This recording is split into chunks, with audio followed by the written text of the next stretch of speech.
Mana mau dibandingkan dengan bidadari surga, ikhwas sekalian. Jauh antara langit dan bumi, gitu kan. Kata Allah Subhanahu wa taala, Allah berfirman kekal dalam Al-Qur'an, dan di dalam surga terdapat bidadari-bidadari yang bermata jeli. Kemudian dikatakan juga dalam surah An-Naba ayat 31 sampai 33, Inna lil muttaqina mafaza hadaiqa wa a'naba wa qawa'iba atraba. Sesungguhnya orang-orang yang bertakwa mendapatkan kemenangan, yaitu kebun-kebun dan buah anggur dan gadis-gadis remaja yang sebaya.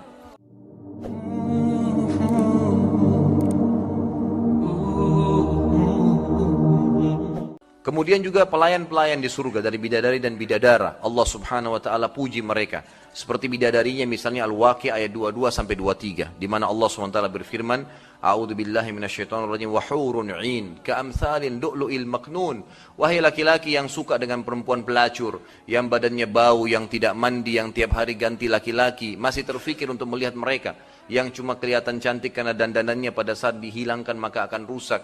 Mana mau dibandingkan dengan bidadari surga, ikhwas sekalian. Jauh antara langit dan bumi, gitu kan. Kata Allah Subhanahu wa taala, Allah berfirman kekal dalam Al-Qur'an, dan di dalam surga terdapat bidadari-bidadari yang bermata jeli. Kemudian dikatakan juga dalam surah An-Naba ayat 31 sampai 33, Inna lil muttaqina mafaza hadaiqa wa a'naba wa qawa'iba atraba. Sesungguhnya orang-orang yang bertakwa mendapatkan kemenangan, yaitu kebun-kebun dan buah anggur dan gadis-gadis remaja yang sebaya. Kemudian di dalam hadis Bukhari dikatakan bahwasanya bidadari yang akan dinikahi oleh laki-laki ahli surga, mereka akan setiap kali digaulin maka mereka akan kembali perawan. Terus begitu. Dan ini bukan aib ya. Ini bukan aib. Banyak orang kadang-kadang kalau membicarakan bidadari seperti pekah atau khawatir takut menyampaikan karena takut ummahatnya mendengar atau akhwatnya dengar. Ada masalah apa sebenarnya? Mesti disampaikan, gitu kan? Dan memang itu adalah Allah Subhanahu wa taala peruntukkan bagi laki-laki muslimin. Sementara pelayan laki-laki disebutkan dalam Al-Quran dengan wildanun mukhalladun. Wildan mukhalladun ini sama, bidadara di surga sebenarnya. Mereka juga melayani. Tapi bedanya, laki-laki ini tidak menikah. Ya, laki-laki wildan mukhalladun tidak menikah dengan perempuan ahli surga. Di dalam hadis disebutkan bahwasanya kalau ada wanita yang tidak memiliki suami, ya kan gitu, atau tidak menikah, maka mereka akan menikah dengan salah satu ahli surga, dan itu hadis Nabi SAW. Dan itu harus diterima, itu kan, itu memang harus diterima. Jadi tidak perlu ragu dalam menyampaikan. Pernah salah seorang ikhwah, teman dekat saya, pernah waktu dia ikut di salah satu kancah jihad dulu tahun 90-an, waktu keluar fatwa ulama tentang masalah perang melawan Rusia dulu di Afghanistan tahun 90-an saya bahasakan ya. Waktu itu fatwa internasional semua muslimin dibolehkan gitu. Waktu saya masih awal masuk di Madinah. Maka teman saya cerita yang kebetulan ke sana, ya, beliau adiknya Dr. Sulaiman Rahaili, teman dekat saya Dr. Muhammad sekarang ngajar di kampus Madinah. Dia cerita gitu. Dia bilang selama kita di kancah jihad bacanya selalu buku Hadil Arwah, bukunya Ibnu Qayyim rahimahullah. Diterjemahkan bahasa Indonesia sekarang Tamasya ke Surga. Orang kalau mau baca tentang surga lengkap betul buku beliau, cuma sangat tebal, jadi saya tidak bacakan itu. Bukunya sangat tebal dan selalu berbicara tentang bidadari, tentang pohon-pohonan, tentang permadani. Ada salah seorang ikhwah dia bilang mengingatkan, antum jangan jihad karena membaca tentang masalah bidadari, tentang masalah permadani, tentang masalah surga. Jihad ya jihad saja untuk Allah, gitu kan? Terus dijawab oleh ikhwah-ikhwah semuanya, kalau kita tidak mengikuti janji Allah, bagaimana kita bisa termotivasi untuk mau ibadah? Kita mengejar surga karena Allah janjikan itu, dan itu ibadah. Tidak ada aibnya membaca surga dan mengejar itu. Tidak ada sesuatu yang salah di situ, kan gitu. Jadi kita harus fair dalam menyampaikan, memang seperti itulah keadaannya. Allah SWT memuji para pelayan-pelayan di surga ini dalam Al-Waqi'ah ayat 35 sampai 37. A'udzubillahi minasyaitonirrajim. Inna ansha'nahunna insya'a faj'alnahunna abkara urban atraba. Sesungguhnya kami menciptakan mereka bidadari dengan langsung, dan kami jadikan mereka gadis-gadis perawan penuh cinta, lagi sebaya semua umurnya. Lagi sebaya semua umurnya. Dan mereka sudah ada sekarang. Mereka sudah ada sekarang. Ya, mereka sudah diciptakan oleh Allah Subhanahu wa taala. Bahkan ulama tafsir sepakat, di antaranya Ibnu Abbas radhiyallahu anhu, sahabat Nabi yang mulia, pada saat menafsirkan firman Allah Subhanahu wa taala, A'udzu billahi minasyaitonir rajim, wa nufikha fis suri fasa'ika man fis samawati wal ardi illa man syaa Allah wa kullun atauhu dahirin, yang artinya adalah pada saat ditiup sangkakala yang pertama, maka semuanya yang di langit dan di bumi akan musnah tiba-tiba kecuali yang Allah inginkan. Kata Ibnu Abbas, yang dimaksud yang Allah inginkan adalah bidadari di surga dan bidadarahnya, kemudian malaikat Jibril, Mikail dan Israfil peniup sangkakalanya, kemudian 8 pemikul arsy-Nya Allah. Ini Allah inginkan tidak hancur, tapi semua manusia jin akan binasa sesuai dengan ayat ini. Bidadari di surga memang akan disiapkan bagi kaum laki-laki. Dan ini bukan berarti aib, bukan sesuatu yang salah. Bagi ummahat juga yang belum memahami masalahnya perlu membaca, gitu kan? Kenapa Allah siapkan, itu hikmah Allah Subhanahu wa taala. Sebagaimana Allah menyiapkan mata untuk melihat, telinga untuk mendengar, kemaluan juga untuk difungsikan, maka Allah Subhanahu wa taala menyiapkan fasilitas seperti ini. Dan ini bukan aib sama sekali untuk dibicarakan karena Allah yang menjanjikan. Allah yang menjanjikan. Bahkan ada hadis yang sahih riwayat Imam Ahmad dan Imam Tirmidzi. Ini peringatan bagi ummahat kita. Kalau memang anda dalam keadaan benar, alhamdulillah. Tapi kalau dalam keadaan salah, hati-hati. Harus minta maaf dengan suami. Apa sabda Nabi SAW? Bukan perkataan saya. Kata Nabi SAW, La tu'zil mar'atu zawjaha fid dunya, illa qalat zawjatuhu minal hurun 'in. La tu'zihi qatalakillah, fa innama huwa 'indaki dakhilun yushiku an yufarikuki ilaina.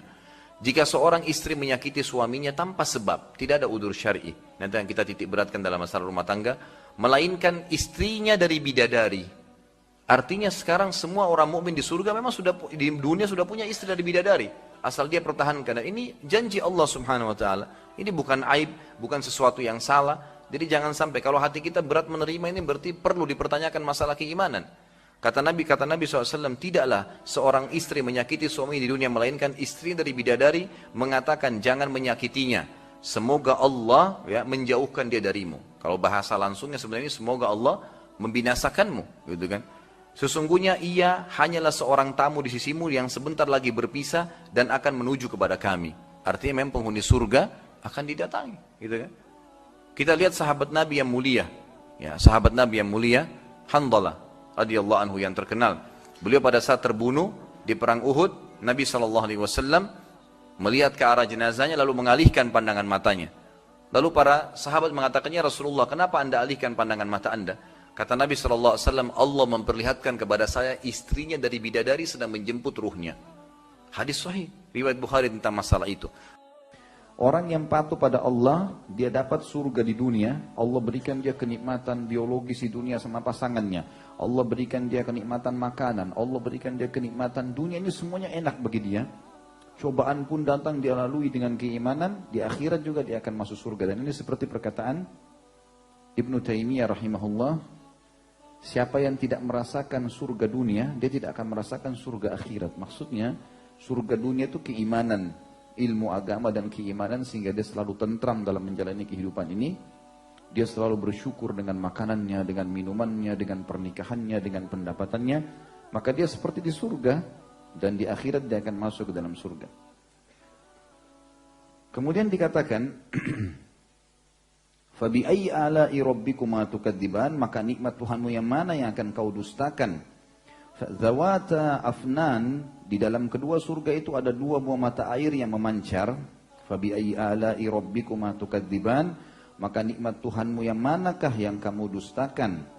Fihima ainani tajriyan, di dalam kedua surga itu terdapat aneka buah-buahan yang berpasang-pasangan. Dari beberapa ayat yang sudah kita sebutkan sampai 52 ini, pendapat ulama yang paling kuat mengatakan dimaksud surga sini adalah surga jin dan manusia. Itu yang lebih kuat pendapat karena memang dikatakan disebutkan ciri daripada dua surga itu. Dua-duanya ada buah-buahan, dua-duanya ada air yang memancar. Jadi sama saja fasilitasnya. Manusia sama jin diberikan sama yang beriman. Fabi ayyi ala'i rabbikuma tukadziban, maka nikmat Tuhanmu yang manakah yang kamu pungkiri lagi atau dustakan? Fihima min kulli fakihatin zawjan, mereka bersandar,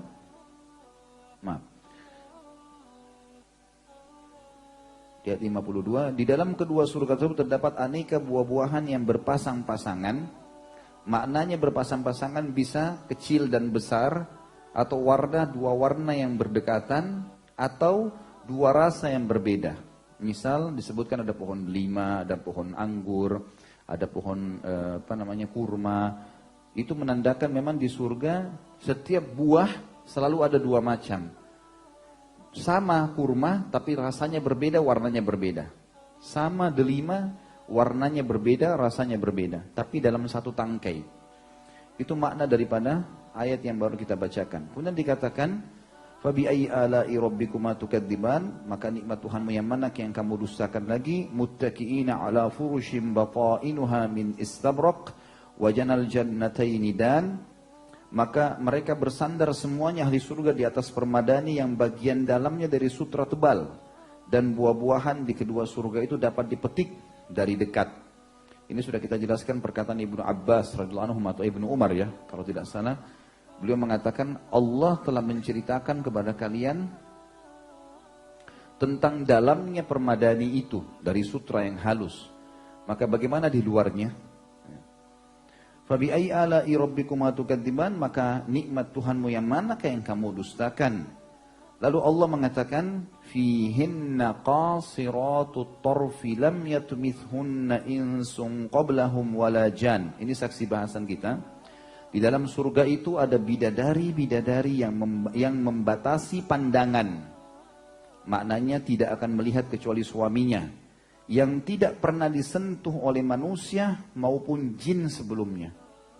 Sebagian ulama tafsir mengatakan, bahkan di dunia kan kita masih disentuh oleh ayahnya, oleh mahramnya, ya, laki-laki. Bidadari tidak ada orang tuanya. Maka tidak pernah ada yang sentuh dia kecuali nanti suaminya dari ahli surga. Jadi luar biasa perempuan ini. Sama sekali nggak pernah tersentuh oleh laki-laki kecuali suaminya. Dan kuncinya patuh. Ngerti ya hamba Allah? Baik. Dikatakan fabi'ayyi ala'i rabbikuma tukadziban, maka nikmat Tuhanmu yang manakah yang kamu dustakan? Allah sebutkan lagi cirinya. Ka'annahunnal yaqutu wal marjan. Bidadari-bidadari itu seakan-akan mereka permata yakut dan marjan. Yakut dan marjan adalah permata-permata yang ditemukan tergendam di bawah air, baik lautan atau sungai. Warnanya selalu berwarna-warni dan pada saat dinaikkan dari air kena cahaya matahari mengkilat. Itu dijelaskan. Itu disebutkan dengan istilah yakut dan marjan. Maka Allah menggambarkan para bidadari itu seperti itu sifatnya, seperti permata yang di dalam lautan pun di dalam air berwarna terang, dikeluarkan lebih terang lagi. Artinya pada saat belum bertemu suaminya, masih di istana-istana di surga, terjaga, tidak pernah ada yang lihat, disiapkan oleh Allah Subhanahu wa taala, diciptakan langsung. Kemudian pada saat ketemu sama suaminya seperti permata yang dikeluarkan jauh lebih bercahaya dan lebih cantik dari sebelumnya. Maka Allah mengatakan fabi'ayyi ala'i rabbikuma tukadziban. Artinya nikmat apa lagi yang kalian dustakan? Untuk apa tidak ikutin perintah Allah sementara nikmat sudah jelas di depan mata? Tinggal mengakukan kepatuhan maka dapat ini. Lalu kata Allah penyebabnya hal jazaul ihsani illal ihsan. Bukankah balasan kebaikan, kepatuhan adalah kebaikan pula. Kita pindah beberapa ayat setelahnya. Atau saya baca saja. Lanjutannya saja langsung. Wa min dunihima jannatan. Fabi'ayyi ala'i rabbikuma tukadziban. Dan selain dari surga itu ada dua surga lagi. Maksudnya adalah setiap orang mukmin akan diberikan surga tambahan ekstra dari kepatuhannya, jin dan manusia. Mudhammatan. Kedua surga itu kelihatan hijau, tuah warnanya. Fabi'ayyi ala'i rabbikuma tukadziban, maka nikmat Tuhanmu yang mana yang kau dustakan? Fihima 'ainani nadhakhatan. Di dalam kedua surga itu terdapat dua buah air mata air yang berpencar. Fabi'ayyi ala'i rabbikuma tukadziban, maka nikmat Tuhanmu yang manakah yang kamu dustakan? Fihima fakihatun wa nakhlun wa rumman. Di dalam kedua surga itu terdapat buah-buahan, di antaranya kurma dan delima. Fabi'ayyi ala'i rabbikuma tukadziban, maka nikmat Tuhanmu yang manakah yang kamu dustakan? Maksudnya mau apa lagi lebih daripada itu? Sudah jelas-jelas tinggal patuh dapat. Lalu Allah sebutkan kembali bidadari. Berarti kan terulang-ulang Allah berikan sebagai motivasi. fihinna khairatun hisan. Di dalam surga-surga itu ada bidadari-bidadari yang baik-baik dan jelita. Kata ulama tafsir yang maksud dengan baik-baik adalah santun tutur katanya, syahdu tutur tatapan matanya, lembut jamahan tangannya, penuh dengan cinta. Jelita adalah cantik yang di atas rata-rata. Maka dibahasakan dengan jelita. Makanya Allah sebutkan khairatun hisan. Kebaikan-kebaikan yang sangat baik dan jelita. Hisan itu sangat bagus dan sempurna. Fabi'ai ala'i rabbikuma tukadziban, maka nikmat Tuhanmu yang manakah yang kamu dustakan? Lalu Allah bilang lagi tentang bidadari. Hurum maqsuratun fil khiyam. Bidadari-bidadari yang dipelihara di dalam kemah-kemah. Kata para ulama disebutkan tentang kemah ahli surga adalah satu kemah ahli surga tingginya 60 siku ke langit, ya, lebarnya seluas pandangan matanya, dan di setiap kemah ada satu bidadari dari istrinya yang tidak melihat istri yang lain di kemah yang lainnya. Lalu dikatakan fabi'ai ala'i rabbikuma tukadziban, maka nikmat Tuhanmu yang manakah yang kamu dustakan? Lam yatmithunna insun qablahum wala jan. Mereka sebelumnya tidak pernah disentuh oleh manusia ataupun jin. Dan saya sudah bilang tadi, manusia termasuk kalau kayak di dunia ayahnya, ya, mungkin laki-laki umumnya menyentuh anak perempuan kalau belum balik. Mungkin kalau dia sakit dokter menyentuhnya, mungkin kalau dia jalan digandeng oleh pamannya, atau mungkin di sekolahnya ketemu sama temannya karena belum balik, misalnya dianggap nggak masalah bergandengan tangan. Semua itu tidak ada pada bidadari. Allah ciptakan, tunggu di istana, lalu datang suaminya, sama suaminya saja interaksi. Nggak ada kejenuhan, nggak ada putus asa, semuanya kebahagiaan dan ketentraman. Lalu dikatakan, fabi'ai ala'i rabbikuma tukadziban, maka nikmat apalagi Tuhanmu yang kamu dustakan? Kata Allah disebutkan, muttaqi'ina ala rafrafin khudrin wa abqariyyin hisan, mereka bersandar pada bantal-bantal yang hijau dan permadani-permadani yang indah. Fabi'ai ala'i rabbikuma tukadziban, nikmat Tuhanmu yang mana yang kamu dustakan? Tabarakasmu rabbika dzil jalali wal ikram, maha suci nama Tuhanmu pemilik keagungan dan kemuliaan. Jadi ini ciri daripada bidadari yang disebutkan di dalam dua surah Al-Quran. Kita dengarkan sekarang penyampaian baginda Nabi sallallahu alaihi wasallam.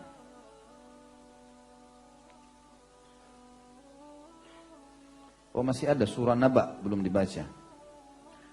Surah Naba di sini disebutkan ayat 31-33. A'udzu billahi minasyaitonir rajim. Innal muttaqina mafaza hadaiqa wa a'naba wa kawa'iba atraba. Sesungguhnya orang-orang yang bertakwa mendapat kemenangan, yaitu kebun-kebun dan buah anggur dan gadis-gadis remaja yang sebaya. Yang sudah kita jelaskan tadi, yang dimaksud dengan sebaya adalah mereka tidak pernah berubah. Sebagian ulama tafsir mengatakan kaib, yang di sini dikatakan kawaibah, jamaknya adalah wanita cantik yang ranum kedua buah dadahnya. Atrab adalah usia yang sebaya, artinya tidak pernah berubah penampilan dia sampai semuanya terjaga. Yang dimaksud juga dengan di sini ranum disebutkan dalam buku kita adalah tidak akan jatuh buah dadahnya. Seperti itu rinciannya. Tidak usah dibayangkan ya. Lalu dikatakan dengan abkar, sebagaimana dikatakan di dalam ayat, abkar jamak daripada bikir yang berarti gadis seterusnya.